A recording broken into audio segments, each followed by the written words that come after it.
Hello and welcome to the channel. Today we're going to be having a look at Luokung or Luokung. It has a ticker symbol of LKCO, and if you know how to pronounce it, then please let me know in the comment section down below. Just kind of sound it out. Today we're going to actually have a look at what the company does, and then tomorrow I'm going to make a video where I look at the financial side of things.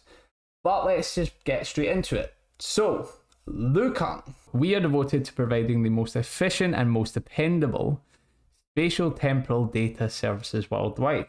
So what is spatial temporal data services? The best way that I can kind of put it is that spatial temporal services are things that kind of connect together to make computers more aware of their surroundings. Firstly, you have their smart transportation, which is related to kind of everything that is going on, as it could be communication between traffic lights and vehicles, the location of a particular vehicle relative to another vehicle. It could be communicating with cloud service providers. It could be communicating with mobile devices. It could be Wi-Fi signal, parking spots, where the nearest gas station is, everything connected together. Then you have autonomous driving, which is kind of it's the creme de la creme. It's the thing that a lot of companies are trying to really work towards.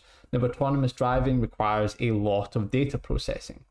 Where humans, when we're driving, we use our eyes, we listen, we can also kind of do things instinctually, whereas a computer cannot. A computer has no instincts. So when we're driving, there is so many different things going on. We are steering, we are pressing the accelerator, we're also got the brakes, the clutch, we're also changing gears if you have a manual. But then there's all the things that are going on the road. You're looking out for hazards, you're judging the distance between your car and the next car. You're also looking at traffic lights and signs. Now, our brains can process all of that information very quick, and we can kind of adjust and do things accordingly most of the time. But for computers, you actually have to tell it everything that's going on, and then it has to know what it has to do in a particular situation. It can't do things instinctually. It has to know exactly what it's doing before it does it. Now, the image you can see here is a way in which a vehicle may perceive the world. Because it doesn't have eyes, it only can perceive zeros and ones, on and off. So it has to be able to kind of map everything that's going on with a lot of different kind of data points. Now, rather than go into the complexity of that, because I don't even fully understand that, let's just kind of go on this fact that for a computer to be able to do autonomous driving, it has to have a lot of information and be able to process that information very quickly. Another point is vehicle to road communication. So rather than just having the vehicle do all of the work, you can also have kind of other things to make it a bit easier. This could be, rather than having the vehicle having to determine whether that traffic light up there is red, amber, or green, the traffic light can just send a signal to the vehicle to tell it what it is, which makes life a lot easier. Remote sensing data services. So this is quite complex. When you think about like a video, like the video you're watching right now, this video isn't actually like a continuous kind of flow. It is just a series of frames, and the frame is an image. Now, for us to understand what's going on in the real world, we can process things, but for a computer, it has to kind of look at things slide by slide by slide by slide.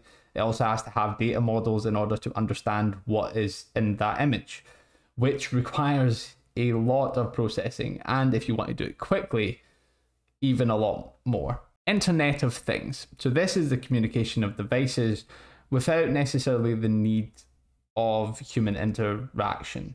So it uses sensors that can provide feedback to other sensors, really, and that can lead to a chain reaction which causes something to happen. An example of this could be, let's say that you have a smart refrigerator. Now, this is just an example. It might not be the best example, but it's an example. Let's say that your refrigerator has a sensor on the outside that tells it the temperature on the outside. And when it gets to a certain temperature on the outside, it increases well, the amount of refrigeration on the inside so that the stuff on the inside doesn't get too hot. So you don't actually have to do anything, the refrigerator sensor does it for you. I really hope that made sense. And you then have smart cities. Now, smart city is also kind of like, you've got the creme de la creme, and this is like the cherry on top. When you have everything in the city kind of working together using, well, the same kind of concept of things communicating without people having to do it. Traffic lights communicating with cars, trash cans communicating with the people who empty the trash cans. Then you have mobile internet location service, which is just kind of efficiently or kind of smartly using the location services on a particular mobile device. Now, on the outside, this actually sounds really cool and really interesting, and it sounds like this could be a really good company. And it's not just one company, it's actually four. You have their Super Engine graphic company, you have the eMap Go company, you have the Luokung Technology. If I said that wrong, then I'm sorry. And then you have their AI technology. All of these kind of are supposedly working together to make, well, smart city, autonomous driving, everything. But when you actually kind of go past this website, which is their website, which in some cases is usually quite biased, and you have a look at their kind of business overview. Now, from what it actually says on their website related to their official business overview, it's very different. This is Luokung Technology Corporation 20F filing with the SEC, which I will look into in the financial side of things in my next video, but today I just want to have a look at the business overview. Firstly, we are a China-based provider of location-based services and mobile application products for long-distance travelers in China. Our primary mobile application, the Luokung platform, consists of the Luokung mobile applications, a series of supporting software at the server end, and rail Wi-Fi hardware and equipment on the trains that we serve. I don't know about you, but this actually seems quite far off what the website was saying. Luokung mainly provides personalized and targeted services to long-distance travelers in two locations, on the train and at the destination. Based on the travel environment, the core elements of our users' needs include staving off boredom on trains and discovering and exploring new locations upon arrival. Now, this is the most important part. The recommended services focus on providing targeted push services to users while traveling in unfamiliar cities. Location information and guidance service are precisely pushed according to the individual user's interests, taste, including restaurants, entertainment, living style, local snacks, local products, scenic spots, cultural history, and stories. So their business overview essentially more makes them out to be an advertising company for kind of long distance train travelers. So when you would be traveling on the train, you might log into the train's Wi-Fi, and then suddenly you get adverts for kind of all the things related to your destination. So you might get adverts for local shops at the town that you're going to be passing or visiting next. Through the acquisition of Super Engine, we obtained patented technology in spatial temporal big data indexing, storage, transmission, and visualization that can support the full vector maps without tile, which can be effectively applied to high definition maps, location-based services, smart cities, intelligent transportation systems, mapping and surveying, remote sensing, and monitoring. Now, I'm not saying they aren't moving into the autonomous vehicle kind of like environment in smart cities and sensor technologies, but they did that through purchasing Super Engine. It's not what their main business was. Their main business and their main kind of source of revenue, which I will touch on in my next video when I actually have a look at the financial side, is they actually make their money through advertisement.